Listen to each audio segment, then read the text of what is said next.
नमस्कार। चलिए आज भारत के इतिहास के एक ऐसे पन्ने को पलटते हैं जिसने एक पूरे साम्राज्य की नींव हिलाकर रख दी थी। जी हां, हम बात कर रहे हैं चंपारण सत्याग्रह की। सोचिए जरा, एक अकेला इंसान बिना किसी हथियार के एक विशाल साम्राज्य को कैसे झुका सकता है? यही सवाल हमारी आज की पूरी कहानी की धुरी है और इसका जवाब हमें चंपारण की मिट्टी में मिलेगा। तो चलिए चलते हैं 20वीं सदी की शुरुआत के चंपारण में, एक ऐसी जगह जो उस समय जबरदस्त संकट और अन्याय की आग में जल रही थी। तो ये संकट था क्या? इसके दिल में थी एक बहुत ही दमनकारी व्यवस्था जिसे कहते थे तीन कठिया प्रथा। अब ये प्रथा थी क्या? सीधा सा मतलब था, किसानों को अपनी ही जमीन के एक तय हिस्से पर, मतलब 20 में से 3 हिस्से पर नील की खेती करनी ही पड़ती थी, उनकी मर्जी हो या ना हो। और इसका नतीजा बहुत ही भयानक था। सोचिए, एक तो लगातार नील उगाने से जमीन बंजर होती जा रही थी, ऊपर से किसानों को दाम इतने कम मिलते थे कि वो कर्ज के दलदल में धंसते चले गए। मतलब चारों तरफ गरीबी थी, भुखमरी थी, और अगर किसी ने आवाज उठाने की हिम्मत की तो उसे मिलती थी बेरहम सजा। हालात बहुत ही खराब थे। तो ऐसे में जब हर तरफ निराशा ही निराशा थी, एक शख्स की एंट्री होती है। एक ऐसा इंसान जो हाल ही में भारत लौटा था और अपने साथ संघर्ष का एक बिल्कुल नया तरीका, एक नया विचार लेकर आया था। और गांधी जी का चंपारण आना भी अपने आप में एक कहानी है। इसकी शुरुआत हुई एक जिद्दी किसान राजकुमार शुक्ल के संकल्प से। वो महीनों तक गांधी जी के पीछे पड़े रहे, उनको चंपारण की हालत बताते रहे। उन्हें पूरा यकीन था कि यही वो इंसान है जो उन्हें इस मुसीबत से निकाल सकते हैं, और आखिर में उनकी जिद रंग लाई। लेकिन गांधी जी वहां सिर्फ जांच पड़ताल करने नहीं गए थे। उनका तरीका अलग था, और बहुत ही जल्द ये जांच एक सीधे टकराव में बदल गई, वो भी ब्रिटिश हुकूमत के साथ। हुआ ये कि अंग्रेजों ने उन्हें जिला छोड़ने का हुक्म दे दिया, पर गांधी जी पीछे हटने वालों में से नहीं थे।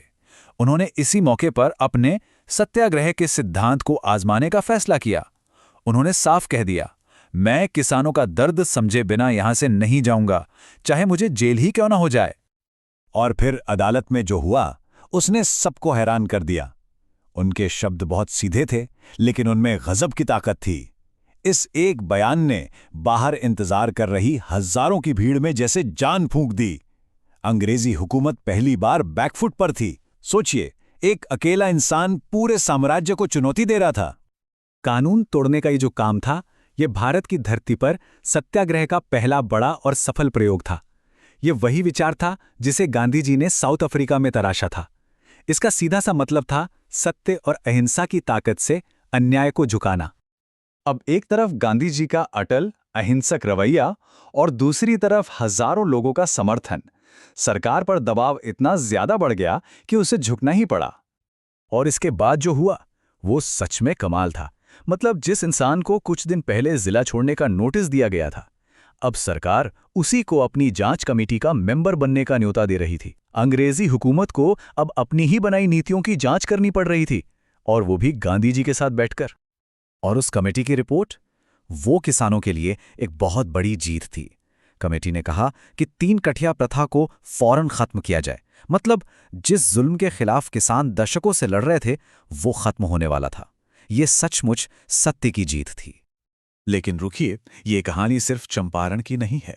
इस जीत का असर सिर्फ एक छोटे से इलाके तक सीमित नहीं रहा। इसकी गूंज पूरे भारत में सुनाई देने वाली थी। तो देखिए, चंपारण का असर 2 लेवल पर समझना होगा। एक तो फौरी तौर पर किसानों को उस जालिम नील की खेती से आज़ादी मिल गई।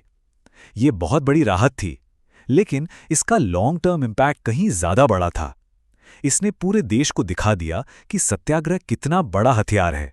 इसी घटना ने गांधी जी को एक नेशनल लीडर बना दिया, और आगे चलकर होने वाले बड़े बड़े आंदोलनों जैसे असहयोग आंदोलन और नमक मार्च की नींव भी यहीं रखी गई। तो फटाफट एक बार सारी चीजें दोहरा लेते हैं। जगह थी बिहार का चंपारण जिला। समय था अप्रैल 1917। लीडर थे महात्मा गांधी, और मुख्य मुद्दा था जबरन नील की खेती, यानी 3 कठिया प्रथा। और नतीजा, जबरन खेती का खात्मा और गांधी जी का एक राष्ट्रीय नेता के तौर पर उदय। तो चंपारण हमें क्या सिखाता है? यही कि एक सच्चा विचार और उसे लेकर मजबूत इरादा सच में दुनिया बदल सकता है। और ये कहानी आज भी हमारे लिए एक बहुत बड़ा सवाल छोड़ जाती है। क्या आज के दौर में भी सत्य और अहिंसा ही सबसे बड़े हथियार हैं? इस पर सोचिएगा जरूर।